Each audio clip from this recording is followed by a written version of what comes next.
The National Broadcasting Company invites you to Meet the Meeks.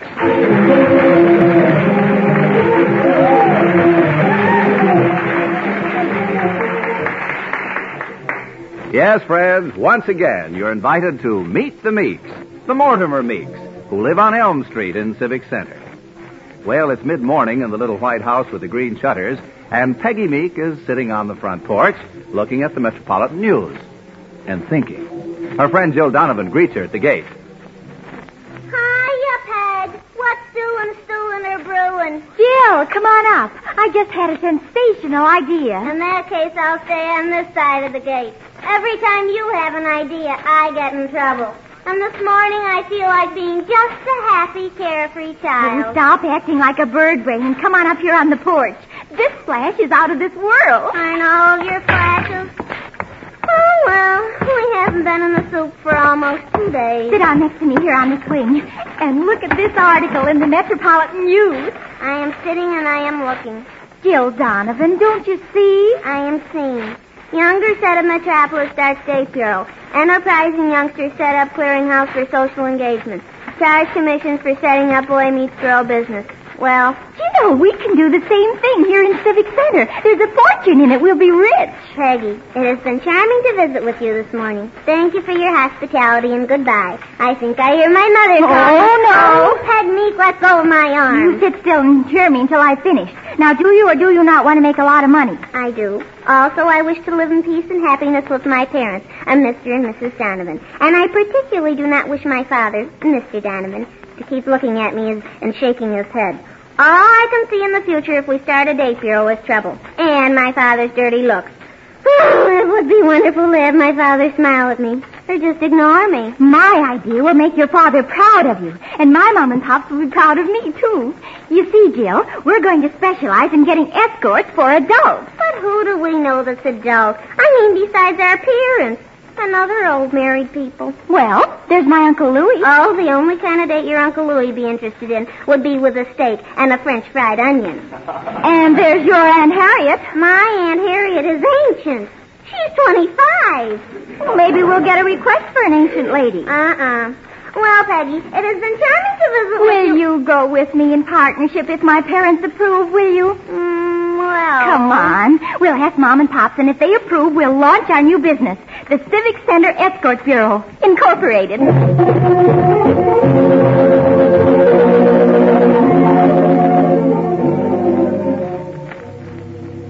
Now, Peggy and Jill, let's have one thing understood before we go any further. You two are not to go around the neighborhood with things to sell. Yes, exactly. No soap, seeds, sandwiches, or selling of any kind. Oh, but Pops, Jill and I aren't going to sell anything, are we, Jill? We aren't. We aren't. Honestly, parents, our new business will be of great and lasting service to the entire community. But Peggy, dear, just what is this service going to be? Oh, Moms, we couldn't divulge our business secrets. We couldn't tell even you, could we, Jill? Oh, golly, no. Like Peggy says, we couldn't even tell our best friends. And our business is going to fill a community need. People will love us for it. Why, we're going to make everybody in Civic Center happy and gay and cheerful. Well, if that's what you're going to do, Niecy, you can start right in on your Uncle Louie. Say, you know just what happened to me just now? I sort of dozed off while I was thinking, and I dreamed I was walking through a big steak orchard. Barefoot? Oh, shush. A great, big, juicy steak, medium rare, hanging from the branches. I reached up to pick one. The branch broke, and doggone, I fell out of bed. Yeah. Well, now, Louie, maybe your next dream will have stakes growing out of the ground, like cabbages, and you won't have to reach. Say, that's an idea. Yeah. And here's another. How about you lending me a couple of bucks, Morty? I just feel like ambling down to Joe's for a little snack. No. Go back to sleep, Louie. Your dreams are more economical. Okay, tightwad. Sis. No, Louie, Mortimer's right. Take a nap. Maybe you'll sleepwalk into the kitchen. There's some cold beef in the refrigerator. Thanks, but I ate that when I got up. Well, I guess I'll go down to Joe's anyway. If I sit there long enough, it makes Joe nervous, and he puts me on the cuffs. So long. Mother. Oh, I forgot. Run along, dear, and you too, Jill, and have fun playing your little game.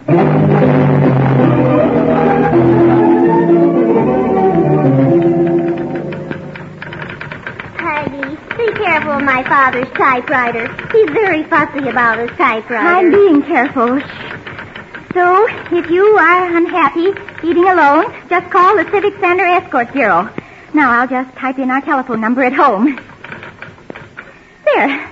We will supply you with a charming eating companion. Our escorts all have fine table manners and will either converse with you or remain silent during the meal, just as you wish. Also, assorted escorts for dancing, driving, walking, and so forth. There. How's that? Oh, it sounds pretty good. All except the walking escorts. Who are they? My Uncle Louie. Mom says he's too fat and that he's got to reduce, so he might just as well get paid for walking and make us some money, too. Imagine. Your Uncle Louie making money for anybody.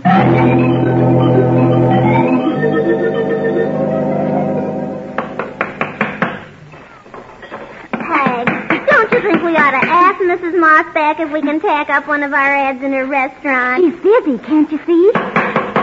Besides, she won't care because our escort bureau will be good for her business. Mm-hmm. Peg, did it ever occur to you that every time we start out to do good for someone, we don't do so good ourselves?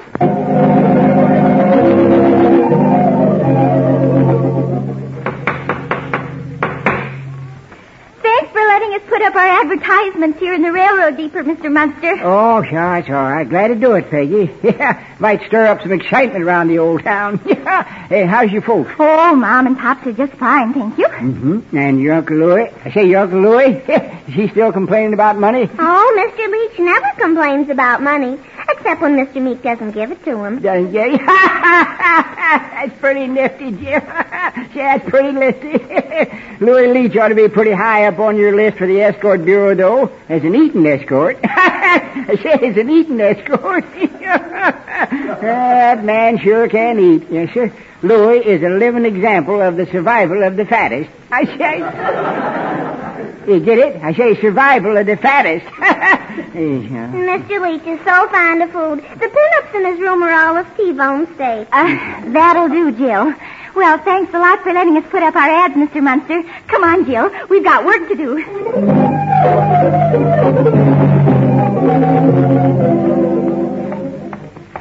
Hurry, Jill. We've still got to put up an ad at the bus station. Okay. Gosh, Peg. Wouldn't it be wonderful if Van Johnson came to Civic Center? Golly, how I'd love to go out with him again. Again? Oh, yes. Once before I felt like I'd like to.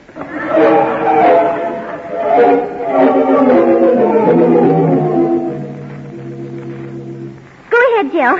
Read your list and I'll check it against mine. We want to be sure we put our escort bureau advertisements in every good place in Civic Center. Oh, here goes. Green's Drugstore. Check. Olmsted's Undertaking Home. Peg, do you really think Olmsted... You never know where business will come from. Olmsted's. Check. Next. Jim's Barbershop. Check. The Bonton Mode... no, they were watching the front of the store. And us. Bonton Mode. Uncheck. The railroad station, the hotel, the Bijo. Check. Well, Jill, I think we pretty well covered Civic Center. Now all we have to do is to go home to my house and sit down and wait for the weary, lonesome travelers to call us up on the telephone, and we begin making dates and coining money.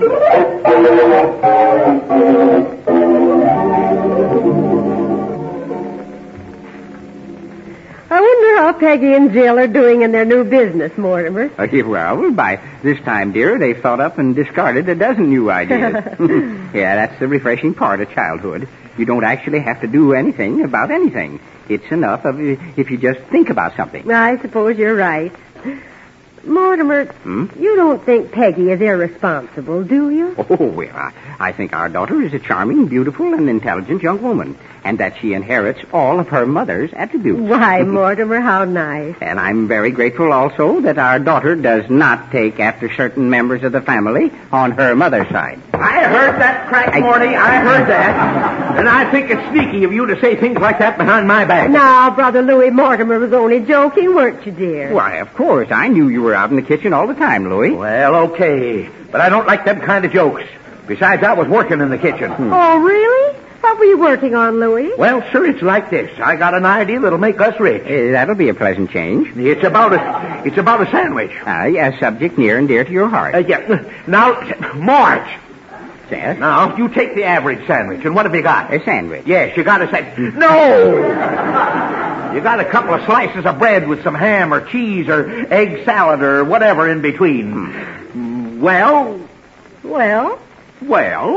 okay. You put the filling in the sandwich and you start to eat it. What happens?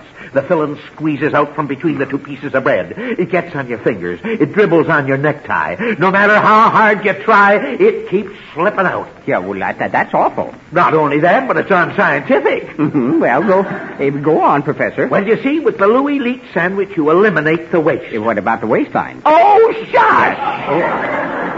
As I was saying, now you have the pieces of bread that fit over each other like a box. Mm-hmm. One piece of bread is bigger than the other. Naturally. Yes. It's got sides on it, and it fits over the other piece of bread and holds the sandwich filler in good and tight. Oh, Louie. Yeah. Well, I presume you've been busy out in the kitchen baking the oversized loaves with the sides on them? Wait a minute, Morty. I'll handle this. Mm-hmm. Besides, I'm just in the early stages of my experiment. I just made a half a dozen or so of the sandwiches with regular bread and tried to bend the sides down, but, well, it don't seem to work so good. Don't? Were the sandwiches good, Louie? Yeah, they were all right. Now, look at here, Morty. Are you belittling me again? Oh, no, Louie. I knew that, like the true scientist you are, you wouldn't let the experiment go to waste. Oh, get it, will you please, Mortimer? Yes, dear. Hello. Yes. What? Well, I don't understand. Am I available right now for a walking tour of Civic Center? What? Could I point out the places of historical interest and have lunch afterwards? Hey, Morty. Well, I'm afraid you have the wrong number. Quiet. No trouble at all. Goodbye. My gracious, Agatha. That was the strangest thing. Well, who was it, dear? Make it good, Morty. Yeah, Agatha, dear, it was a woman. She must have had the wrong number. Yeah. She wanted somebody to escort her around Civic Center and point out the places of interest. And Agatha wanted me to have lunch with her. Well, I declare, the poor soul. Why didn't you ask her to come over here? Yeah. We'd love to meet your lady friend, Morty. Louie, she was not my lady friend. Oh, shush. Now, stop it, you two. People do call wrong numbers, Louie. This lady probably got ours by mistake. Yes. Although, come to think of it, it is strange.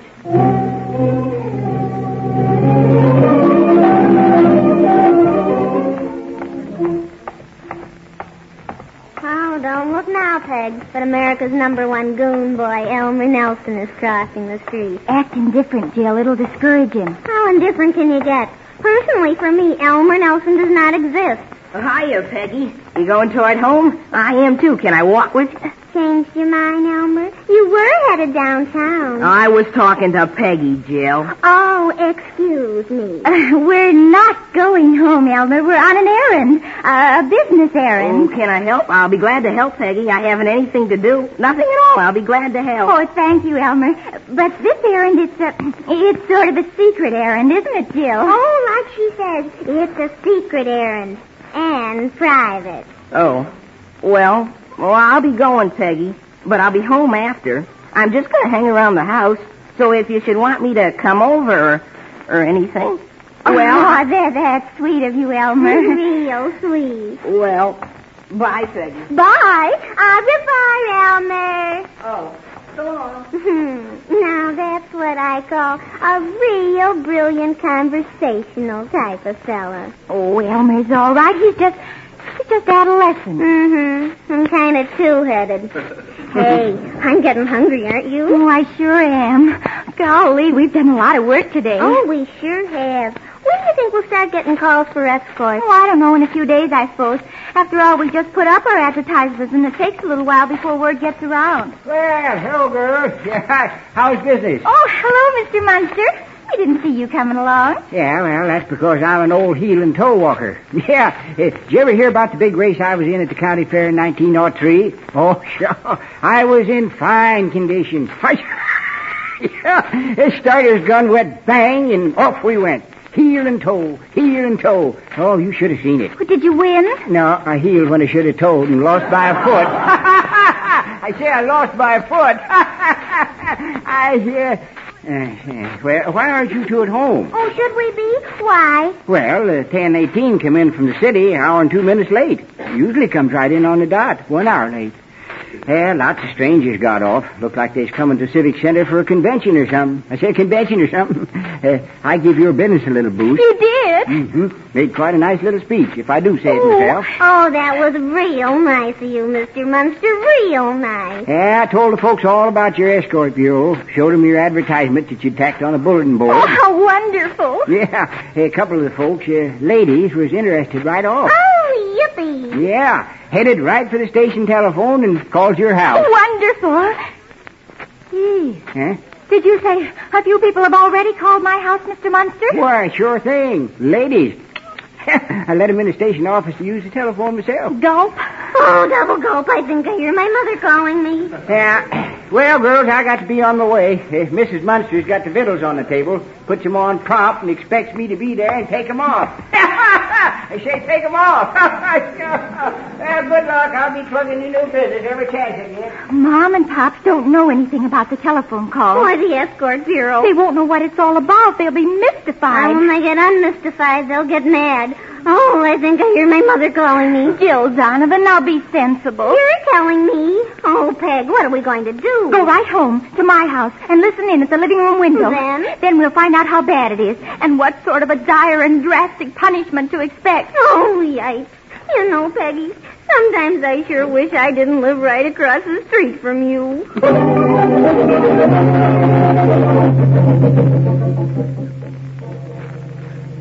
But, Mortimer, I don't understand. Well, believe me, Agatha, I'm just as mystified as you are. I'll bet. I have no idea who these ladies are or how they happen to call our phone number. But, Mortimer, one lady might be a mistake. Two ladies might call the wrong number, but... You're right, sis. You're right. All those calls couldn't have been a mistake. Morty, are you sure it wasn't the same tomato calling back? Well, no. They were all the same. Now, Louie Leach, I'll thank you to keep your insinuations to yourself. I'm only trying to protect my little sister, Agatha. Yeah, well, your little sister has all the protection she needs from her husband, me. Could be. But it looks mighty suspicious. Now, Louie, you stop that. I know Mortimer is completely innocent. Yeah, thank you, dear. Still, it is strange. Yes, it sure is. And now, Agatha, sit still. I'll put an end to this nonsense right now. Hello. This is the Meek residence, and this is Mortimer Meek speaking. I'm sick and tired of this bum joke, and I do not wish to go on a walking tour or for an automobile ride or to the movies or to lunch. I'm very happy with my wife, and I want you to... Oh, my gracious. What? Oh. Hello, Mrs. Beale. I mean to say it was a mistake. Oh, yes, a mistake. Well, explain it. Oh, Mrs. Beale, I didn't mean to shout at you. No, I was shouting at somebody else. What? Oh, but I didn't mean to insult you, Mrs. Beale. Yes, I know you're Agatha's best and oldest friend. Well, I didn't mean oldest, no. Wait a minute. I'll put Agatha on. Agatha, here, she'll explain to you.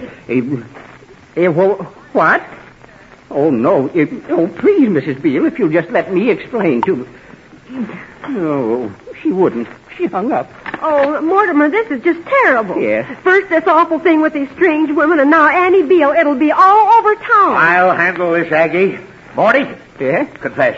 Confess? Tell us everything about that woman that you're in trouble with. I know how to handle that kind of a woman. Oh, Mortimer. Come on, make a clean breast of it, Morty. I'll help you get out of it for my sister's sake. Now, look, for little Peggy's sake. Well, Mort, we're awaiting. If this is the end, a man can only take so much. You let me at that telephone. Mortimer, now what are you going to do? Call the police. The police? Yes, the FBI. J. Edgar Hoover himself if necessary.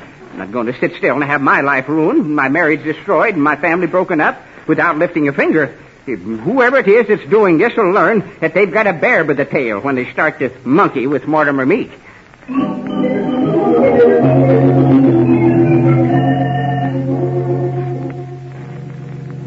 Peggy Meek, you let go of my arm. Now, Jill, cut it out. You're in this just as much as I am. I know. I should have stayed on the other side of your gates this morning. Oh, what do we do now? I'm thinking. You always are. That's the trouble.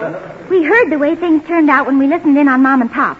Mom thinks Pops has got a girlfriend who keeps calling him. And your Uncle Louie is convinced that he has. But Pops hasn't. That's good. But if he and your moms find out that we started everything, that's bad. This is the end. The bitter end. Unless we do something about it.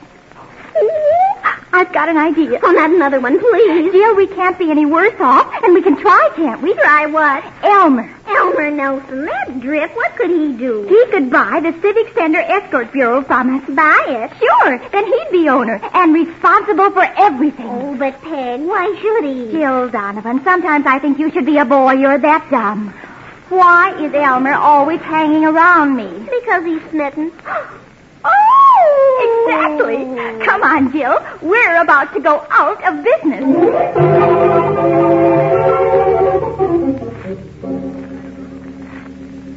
But golly, Peggy, I don't know if I want to have a business and everything. Elmer Nelson, do you or do you not want to get ahead in this world? Or do you not want to grow up from a little drip to a big drip? Well, golly, sure I want to get ahead. You could use one. And do you or do you not want to be a success? Or do you just want to be an unknown goon? Gosh, Peggy, sure I want to be a success. Very well. Then I hope you've got sense enough to realize that Jill and I are giving you the chance of a lifetime. Besides, you do want to be my friend, don't you? You do want to be Peggy's friend, don't you, Elmer? Her very personal friend. Golly, Peggy, well, you know I'd rather be her friend more than anything else in the whole world. Oh, Elmer, you're sweet. Real sweet. Well, okay, I guess. Only I haven't got any money, hardly. Oh, don't you worry about the money one little bit, Elmer. Because Jill and I like you, we'll sell you the Civic Center Escort Bureau on credit. You can pay us so much a week. Oh, just any old week, Elmer. Gosh, any old week? Uh-huh. But you have to promise to do something right now. It's very important. Extremely important. You have to promise to go right downtown to every place on this list and tell them you're the owner of the Escort Bureau. Tell them it's called the Elmer Nelson Escort Bureau. Now, that sounds real nice and dignified and personal. And when you get to each place on this list, change the telephone number on the advertisement from our number to your number. Now, have you got everything straight? The Elmer Nelson Escort Bureau and your telephone number. Oh, I've got it, Peggy. And Peggy. Yes, Elmer? If I make a success out of the Escort Bureau, could I sometimes, that is, I mean you and me. Oh, we'll see, Elmer. We'll see. I'll have to check with my parents. Besides, I might not be going out for a while. It depends. Depends on what? On how successful you are, Elmer, and how soon you get started. Now, good luck, Elmer, and get busy, like a little beaver.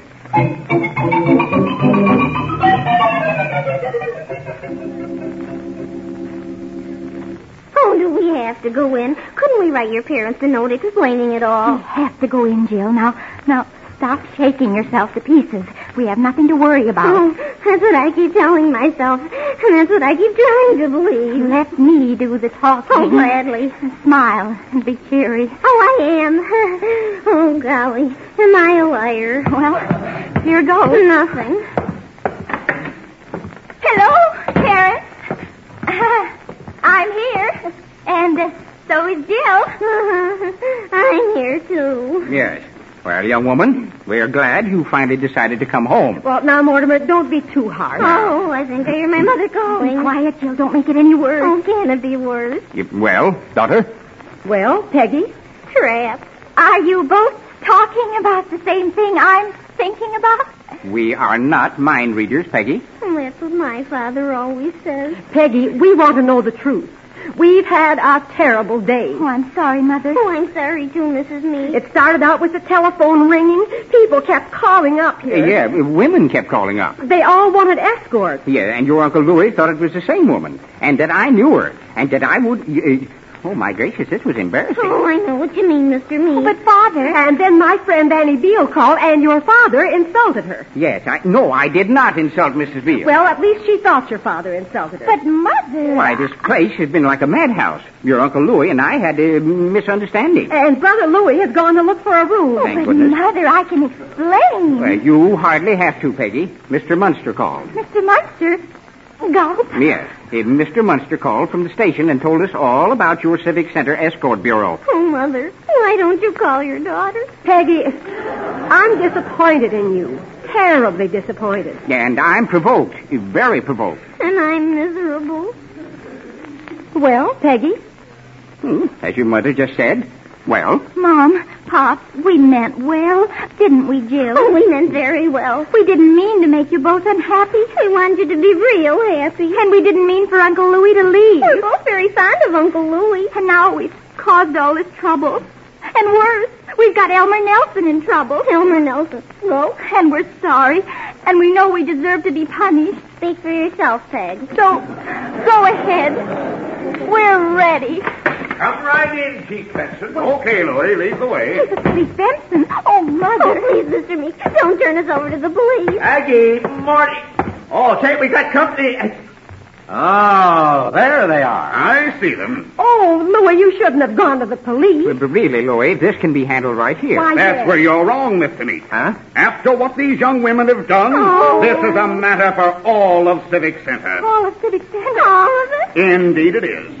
I am here first as chief of the police force, and second as secretary of the Civic Center Boosters Club. Peggy, Jill, allow me to congratulate you.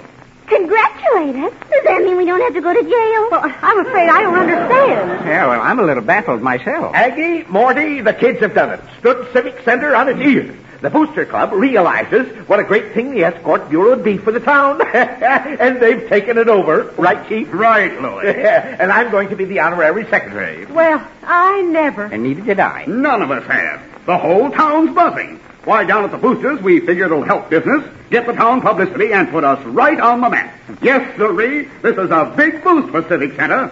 You can sure be proud of your daughter, folks, and little Jill. They can. Oh, saved from prison bars. Yes. Well, now, this puts a completely different face on things, doesn't it, dear? Well, it certainly does. Why, to think that you two thought this wonderful thing up by yourselves. Out of our own little heads. Jill, the goon boy. Oh, yikes. Come on. Well, where are you going, dear? Over to Elmer Nelson's house, Mother. We've got a business appointment, haven't we, Jill? Oh, a very big business appointment with a rising young executive who is going to be demoted.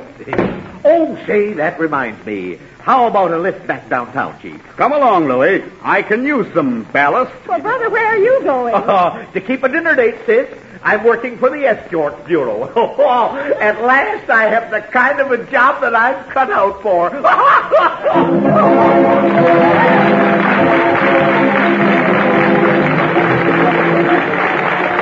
Mr. Meek is played by Forrest Lewis, Mrs. Meek by Fran Allison, Peggy by Beryl Vaughn, Jill by Mary Frances Desmond, and Louie by Cliff Subir. Others on today's performance were Alan Price and Boris Aplon.